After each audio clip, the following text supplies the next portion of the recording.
Well, good morning, everyone. It's great to see you today. Way to go. Way to make it through the marathon traffic. Proud of y'all. If I haven't had a chance to meet you yet, my name is Jake, and I'm just so glad that you've joined us for week 2 of our generosity practice. And if you're visiting with us, it's probably helpful for you to know that 3 times a year, we take a teaching or a practice from the life of Jesus, and we spend about 4 or 5 weeks on that, really trying to encourage one another to adopt it into our lives. And so that's what we're doing right now with the practice of generosity. And what we're doing is we're looking at what Jesus had to say on the topic of money and generosity. And we are encouraging each other to put it into practice. Now, I want you to know that we are, to help us do that, we're utilizing some resources that are put together by an organization, Practicing the Way, that we partner with as a church. And that group, that nonprofit, along with John Mark Comer, developed some excellent content, and we're leaning on that. And so what you're going to hear today is going to be a mix of Comer and a mix of me, but most importantly, it's going to be based on what God says in Scripture on this topic, all right? And so on that note, I want to invite you to stand for the reading of God's word if you're able. And we're going to read from 1 Timothy chapter 6. That's the passage we're going to be in this morning. But before we read this, let me just encourage you to take a minute to pause and just to quiet yourselves here before God and invite him, his Spirit, to speak to you with whatever he has for you. Just, if you're willing, just take a minute and do that.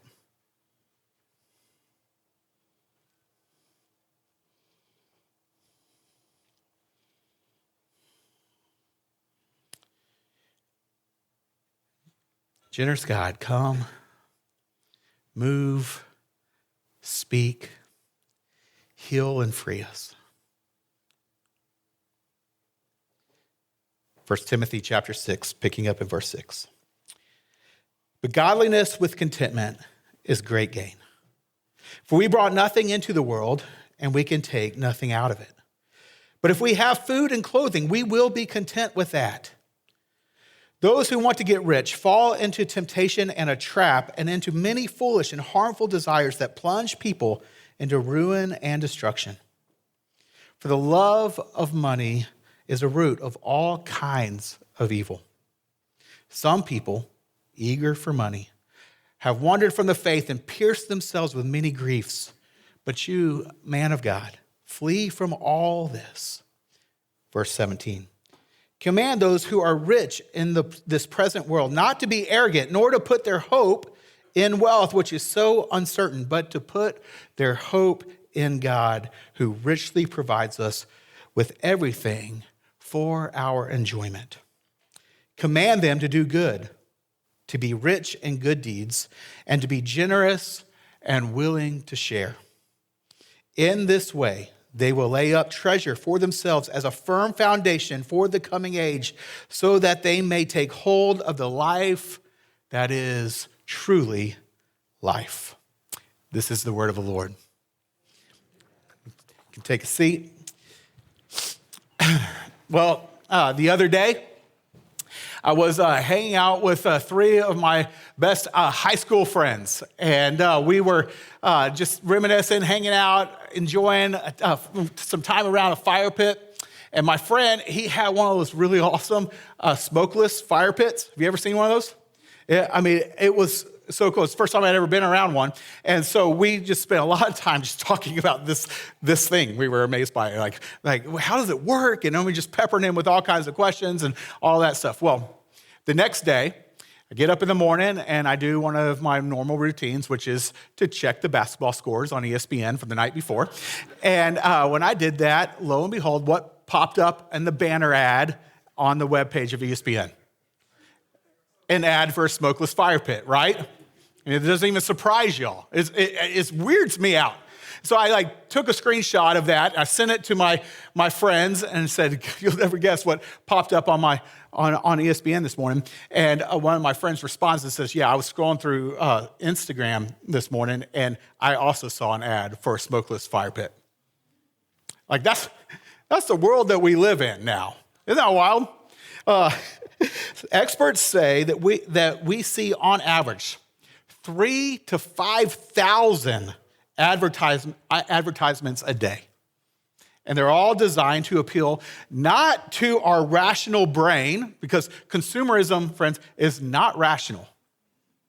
And so they're not designed to appeal to our rational brain, but to appeal to our subconscious fears and desires. And now all of that advertising is amplified by algorithms that are designed to data mine for our raw anxieties and insecurities and hopes and dreams by watching everything we do and listening to everything that we say via our phones. Harvard professor Shoshana Zuboff calls this new economic model surveillance capitalism. Surveillance capitalism. I don't know about you, but that sounds appropriately ominous to me. See, companies are spending billions of dollars a year on algo design and advertising, and executives are doing that because they're smart. They realize that it's effective, that it works. See, our reality is we live in a world that is exceptionally effective at getting us to want more and more. Of course, even before our digital era of our era of digital manipulation, the human heart has long been prone to believe the myth of more. The myth of more. That's the lie that if we just had a little bit more, then we would be happy. However, the timeless truth is, no matter how much we get, it's never enough. And this is what a writer of Ecclesiastes said thousands and thousands of years ago when he wrote, "Whoever loves money never has enough. Whoever loves wealth is never satisfied with his income." In fact, as a general rule, the more we get, the more we what? The more we want, right? Cue the famous line from Rockefeller when the great, very rich oil tycoon was asked, how much money is enough? Remember what he said? Just a little bit more. Just a little bit more. Or as Mick Jagger famously put it, I can't get no satisfaction. See, the more we get, the more we want. But even worse, friends, the more we get, often the more neurotic we become. See, we think that money will make us happy, but according to an incredible amount of social science studies, once you basically reach a middle-class income, money stops correlating with happiness. In fact, there comes a point where money actually results in less happiness, as it can make you more anxious and more distracted and discontent and lonely and more suspicious of other people. Or as Biggie Smalls put it, mo money, mo problems, right? Yes, saw Jeff Farrell back there saying that along with me. Thanks, man. In light of that reality, friends, it comes as no surprise that the majority of Jesus' teachings on money are actually warnings of the dangers of it. For example, Luke chapter 12, verse 15, Jesus says, "Watch out, be on your guard against all kinds of greed." Now, greed is like lust, but for things, right? Greed is an insatiable desire for more than we have and more than we need. And Jesus is right. There are all kinds of greed, right? There's the kind of crass, materialistic kind of greed where you just want the bigger house, you want the bigger TV, you want the nicer car, you want the next pair of shoes, right? But then there's also the more kind of bespoke millennial type of greed, right? Which is more like you want great experiences. You want to eat at the nice restaurant and go on the awesome trip. You want to make memories. That's a kind of greed. There's greed that's driven by a desire for more and security and respect. And there's just lots. Jesus said there's lots of types of greed. And here's the thing. We're all vulnerable to each one of them. Every one of them. That we will fall for all kinds of types of greed. And so Jesus says, watch out. Now, when do you ever yell, watch out? You only yell, watch out, when someone is in trouble, right? When there's danger at hand, right? Well, Jesus says, watch out, because greed is dangerous. But how is greed dangerous? Well, it's dangerous, friends, in this way. Greed will lie to you about where the good life is found. It will lie to you and make you believe that chasing after more is what's going to make you happy, though it won't. And it's going to end up destroying or hurting at least your relationships. And it can lead to you, listen, living a meaningless life. I mean, that's a big deal. That's a real danger. And so Jesus says, watch out. Be on your guard. In fact, he confronts the lie that greed tells in the rest of this verse, where he says, life does not consist in an abundance of possessions. Life does not consist in abundance of possessions. Like the good life doesn't consist in having everything you want and more. But we have a hard time believing that, don't we? And you know why? It's because wealth is incredibly deceptive. See, in Mark chapter 4, verses 18 and 19, Jesus says, some people, like seed sown among thorns, hear the word. But the worries of this life and the deceitfulness of wealth and the desires for other things come in and choke the word, making it unfruitful. Now, Jesus here names 3 things that will sabotage your spiritual growth. And all 3 have to do with money at some level. And notice his line about wealth. What's he say? The deceitfulness of wealth, right? He doesn't say that wealth is evil, and we know that wealth can be a great blessing from God, but he does say it's deceitful, that it lies to you.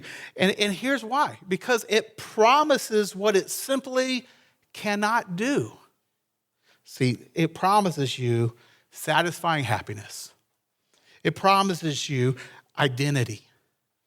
It promises you safety and security and respect and honor and on, but it cannot ever fully deliver on any of those promises. See, wealth is not the path to the good life. In fact, according to Jesus, and this is so hard for us to believe, but that wealth can actually be the very thing that keeps us from the good life. Or to use Jesus' terms, the kingdom of heaven, where everything is right and everything is good and love reigns and relationships are whole and peace reigns. Like that's the kingdom of God. That's the good life. And wealth can be an obstacle to it, as he says in Matthew 19, verse 23, truly I tell you, it is hard for someone who is rich to enter the kingdom of heaven. Again, I tell you, he says, notice, he has to say it twice because it's so hard to get this into our hearts. He says, it's easier for a camel to go through an eye of a needle than for someone who is rich to enter the kingdom of God. See, here Jesus is warning us, wealth is an obstacle to the good life. It's not the path to it that we think that it is. Now, just to be clear, he's not saying that it's impossible for the wealthy to enter the kingdom, but repeatedly he says that it's very hard to do, right? Now, all of us want to believe that we are the exception to the rule, right? We hear that and we think, yeah, God, I know that that's true for most people, but you can trust me with lots of wealth. Just, open up the floodgates, let me have it. I will still follow you, right? And maybe you can. But here's the thing. Wouldn't it be wiser to respond to Jesus' haunting warning, not with the belief that we're the exception to the rule, but perhaps with some humility? Like maybe there's something to this. See, Jesus is saying financial success can equal spiritual failure. Let me say it again. He's saying that financial success can equal spiritual failure. Now, that's something that we rarely ever hear, but it's profoundly biblical. And so Jesus warns us strongly, watch out for greed. Be on your guard. Watch out for greed. Now, here's one more thing about greed and why we have to watch out for it. It's because it's really hard to see in ourselves. Just by a show of hands, how many of us would say we're greedy? No, you don't have to actually raise your hand. But how many of us think of ourselves as greedy? Man, I'm so greedy. Most of us, we don't see ourselves that way. That's why Jesus has to say, watch out for it. Be on your guard, because it will creep up on us and get us without us even realizing it. And you know why we won't realize it? It's because we tend to unconsciously adopt the spending norms of our culture. We unconsciously adopt the spending norms of the people that we're around, the people in our neighborhood, the people that we work with, the people in our same group of friends. And usually your group of friends are people with the same income as you. So you spend money like them, then you don't feel like you're greedy. But here's the thing. We live in one of the most greedy, materialistic cultures in human history. We do. And so, as a result, we're like the proverbial frog in the water. And we don't understand that it's killing our souls. So, is there a practice from the way of Jesus that can help us be on our guard and help set our heart free from greed and form us into people who are happy and at peace with what we have? Yes. Big surprise here. It's the practice of generosity. Did you see that coming? Yeah. Now, listen. This is right from Jesus. Think about what he said in Luke chapter 11, verse 39. He's addressing the Pharisees and he says, you Pharisees clean the outside of the cup and dish. And by that, he's meaning you look really good on the outside. Like people, like you appear to be all holy and all that. But then he says, inside you are full of greed and wickedness. Now, wickedness is a generic term. It's just a junk drawer term for sin, right? But greed is specific. And here, that's the sin that Jesus calls out by name. But then he goes on to say in verse 41, but now, as for what is inside of you, talking about that foul greed in your heart, he says, be generous to the poor, and everything will be clean for you. Meaning, if there is a silver bullet for greed, it's generosity. It's generosity. See, it's true that the more we get, the more we want. But it's also true that the more we give, the more happy and at peace we become. See, the word that's used by biblical authors for this inner satisfaction is contentment. And it is one of the most underrated virtues in the world. See, if greed is being unsatisfied and racked by the desire for more, contentment is the opposite. It is being deeply happy with and grateful for what you have, and it's being free from the desire for more and more. Which brings us back to the passage we began with this morning, 1 Timothy chapter 6, one of the greatest passages in the entire New Testament on contentment. Let's look back at this with me. Starting back at verse 6, Paul writes, "But godliness," or we could say spiritual maturity, "with contentment is great gain." Now, that's understood. That what he's saying is that like true wealth, like true riches, great gain, it's not having a lot, but being happy in God and content with what you have. And then he says, verse 7, "For we brought nothing into the world, and we can take nothing out of it," right? As the saying goes, you can't take it with you. "All wealth is temporary. Either you will lose it all the day that you die, or you will lose it well before that." And so Paul says, instead of chasing after something you will definitely lose, let's decide to be content. Verse 8, "But if we have food and clothing, we will be content with that." The Greek word translated clothing here literally means covering. And so the idea can be that if we just have our basics, food, clothing, shelter, then Paul's saying in context, then that with God and community, that's enough. We can be content with that. We will be content.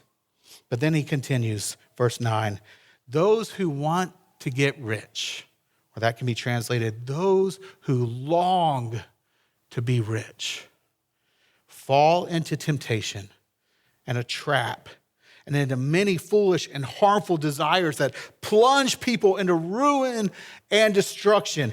For the love of money is a root of all kinds of evil." For the love of money is a root of all kinds of evil, meaning that the love of money is an evil that is underneath and feeding so many other evils in our soul and in our society. Now, as I talked about last week, this doesn't mean money is not evil. He's calling out the love of money here, but that doesn't mean that money itself is neutral, right? That money, though it can be used for good or it can be used for evil, money is always powerful, right? Like nuclear energy, it can bring life or death, and it's very hard to have it. And when it comes to money, it's very hard to have it and not begin to love it. It's like the ring in Tolkien's The Lord of the Rings. I mean, it really is. I've been thinking about this a lot this week. It's like so accurate. Because, in The Lord of the Rings, only the purest of heart stand a chance of not being corrupted by its precious power. And even then, it's a weight, a burden on the soul that tends to deform the inner person. And it can only be overcome with friendship and sacrifice and a purpose much greater than yourself. All of that rings true when it comes to money. That if you're not careful, it will form you to love it, and it will disform your heart. See, my point is, money love is far more dangerous than most of us care to admit. And so Paul warns in verse 10, "Some people, eager for money, have wandered from the faith and pierced themselves with many griefs." Or that is dramatic language. Paul is really trying to get our attention here. This can be translated, pierced themselves with many pangs, or wounded themselves with many sorrows. Meaning, not only is the love of money the root of all kinds of evil, but it can also be the cause of a whole lot of personal pain and sorrow. So, what's Paul's solution to the problem? Well, he calls out two things: giving and contentment. See, the practice of generosity has two facets to it, like two sides of the same coin, right? The first side is the most obvious one. We give our resources away. See, and just by the way, as we will cover next week, they're not actually ours to begin with. Everything we have belongs to God. So we freely share. This is the facet of generosity that Paul addresses in verses 17 and 18 when he says, command those who are rich in this present world not to be arrogant nor to put their hope in wealth, which is so uncertain, but to put their hope in God, who richly provides with us with everything for our enjoyment. That's a whole sermon right there in that one phrase, but moving on. This is what he says. He says, command them to do good, to be rich in good deeds, and to be what? Generous and willing to share. See, giving is the first facet to generosity. But the second is contentment. This is Paul's focus in verses 6 through 11. But godliness with contentment is great gain. The author, Randy Alcorn, in his great book, Giving is a Good Life. I don't know if any of y'all are reading that along with this practice. I started it, really love this book. It's so helpful and encouraging. But he defines contentment as this. He says, it's being satisfied in whose you are. Like you belong to God the Father and who you are. Like you're the beloved of God. You're God's beloved. And then it's with what you have. Being satisfied in whose you are, who you are, and what you have. And he goes on to say, those who love and serve Jesus can be truly content. Those who love and serve money can never be. Now, when it comes to contentment, our normal posture of that is to say, okay, yeah, I can be content as soon as I get such and such. But the truth is, that's not how contentment works, and you don't have to wait. That contentment is possible for all of us, no matter our income. See, Jesus, as I said last week, he taught on money like 25% of the time. But his primary audiences, they were not rich. And he was teaching on this to people who didn't have a lot, and yet the call and the invitation to all of us, all people, is that you can be content right where you are. The Catholic intellectual G.K. Chesterton famously said this: there are two ways to get enough. One is to continue to accumulate more and more. The other is to desire less. Put another way, there are two ways to be rich: earn more or want less. The second option, friends, is much cheaper. But it requires a countercultural choice and resolve. This is what Paul gets into in verse 8 when he says, we will be content. The Greek word for will he uses here implies a resolve of the heart to be happy with what we have. And practically, it looks like drawing a line in the sand and saying, no more. I have enough. Every generous person that I know has some kind of self-imposed limit on their lifestyle. It's where they refuse to spend all that the money they make on themselves so they have some to give to others. And to go a step further, some of the most generous people I know not only refuse to spend all their money on themselves, but they intentionally pursue wanting less and less. The pursuit of less is known as the discipline of simplicity or simple living.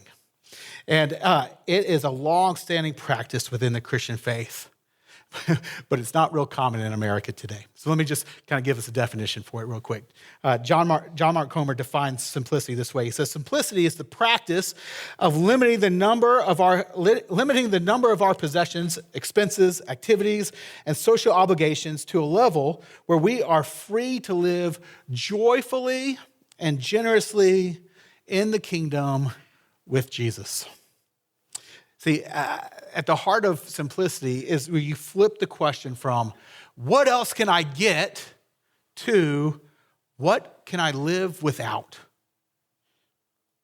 And that question, friends, only makes sense inside the worldview of Jesus, where we trust him that there is more joy in giving than receiving, and where we believe that life does not consist in an abundance of possessions.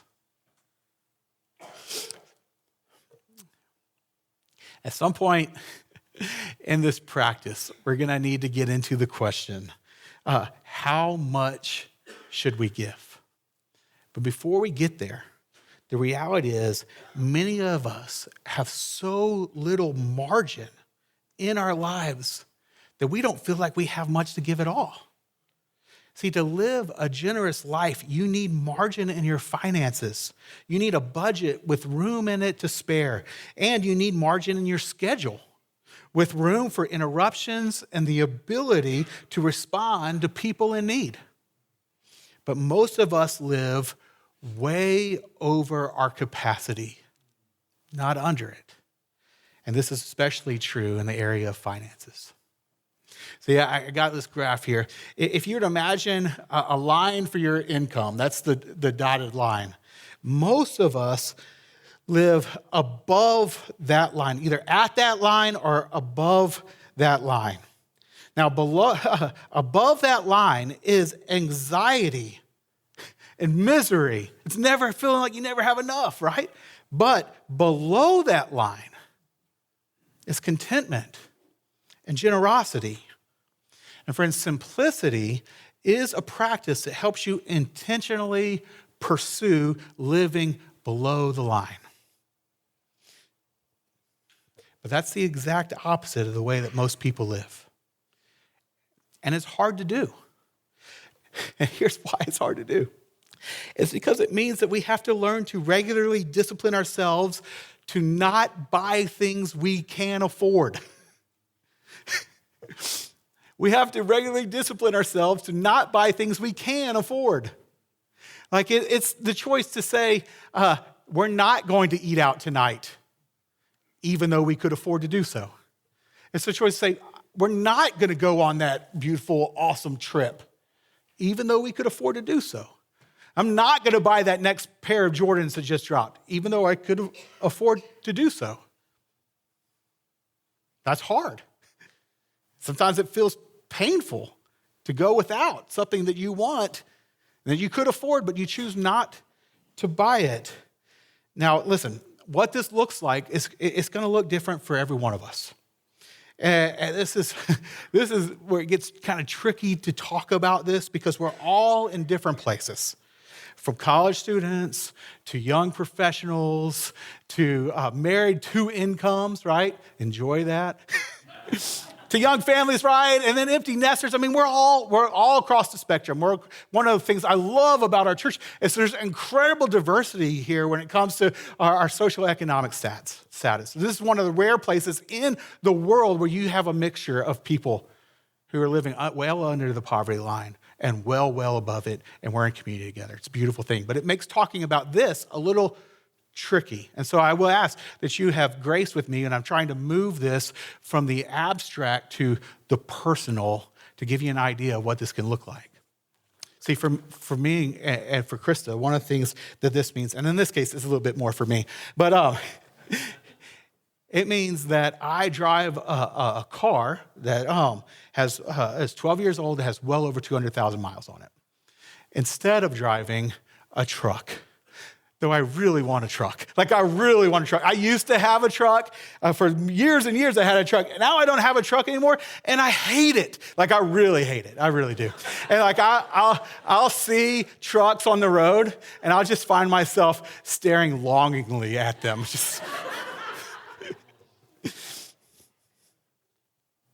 But I know that now's not the time for me to buy a truck. Chris and I, we're unified on this. This is not what we believe that God wants us to spend our money on right now, even though we could afford it.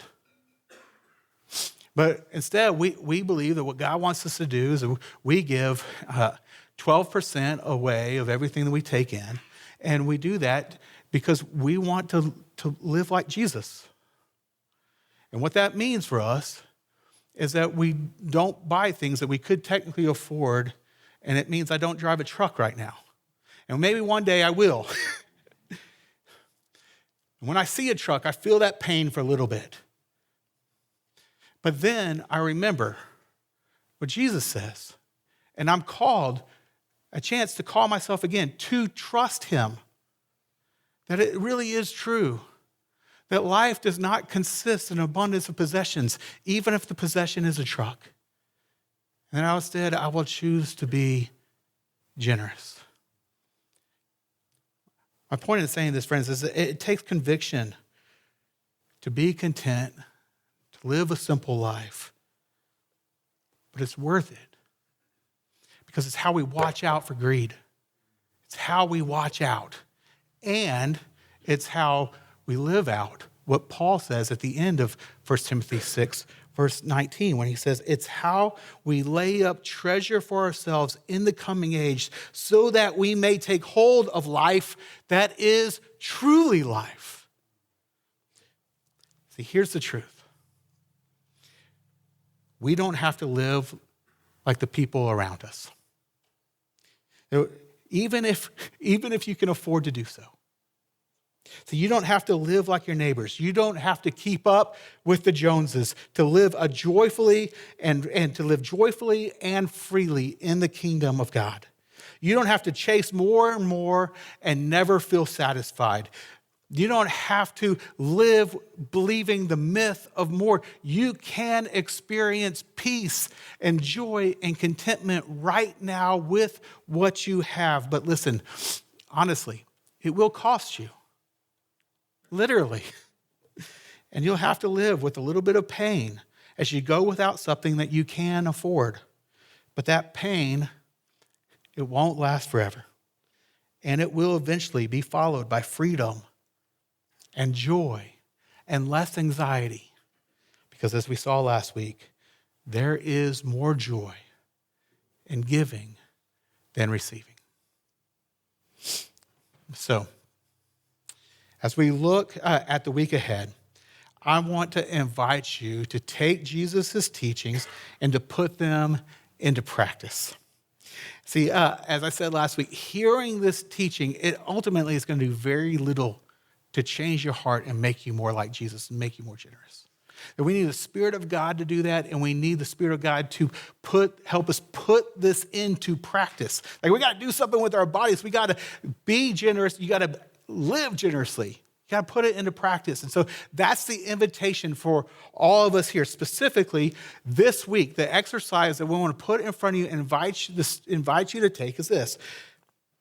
It's to identify something that you own that you don't need and either give it away or sell it and give that money to someone in need. That's the encouragement to put this into practice. It's a way to pursue simplicity, giving something away while living generously. It's giving and it's being content. It will help you watch out for greed. This teaching is really based off of Jesus' teaching when he says, sell your possessions and give to the poor. Now, just to be clear, the invitation here isn't to sell everything. You know, I mean, if you choose to, that would make for an amazing story. But that's not what we're asking you to do. It's just to sell something or just to give something away. Maybe it's a TV that's not being used, or a computer that's no longer being used, or a bike that's no longer being ridden, whatever it might be. Just identify something that you can give away or sell, and to give that money to someone in need. Someone in need in our church, or someone in need in our community. Okay? Now, one of the things I was thinking about when we started thinking about this practice is that I'm probably going to have a lot of people come up to me and be like, hey, Jake, do you know if anyone needs X, right? Usually I get those kind of questions. And I understand why you come to me with that, but I actually don't know what everybody needs in our church. You know? And so what we did is we created a tool on our website this week to help us with this. And I'm going to just show it to you right here. If you go to the upper right social hub on our website, midtownaustin.org, then you click on that social hub. You have to create a login, but it's super easy. It's just username and password. And then you get access to this, the generosity group, where you can share things that you would like to give away or offer in this group. So if you have something that you would like to give away, does anyone in our church need a dishwasher or a microwave oven or whatever. Just post it here, and people, you check this, and if you see something that you could use, you claim it. It's kind of like a Buy Nothing group for Midtown. You don't have to use this, but we wanted to make this available as one of the ways that you would help you practice this to sell something or give it away to someone in need. Of course, you can give away to anyone in our community in the city of Austin as you want as well. Any of that will be great, but we wanted to highlight this just so you know that it's available for you. Okay, so that's our practice this week. How's that sound? I'm going to put this into practice to watch out, to be on our guard against greed, to help us grow in generosity and contentment as we pursue simple living and we're generous towards the poor.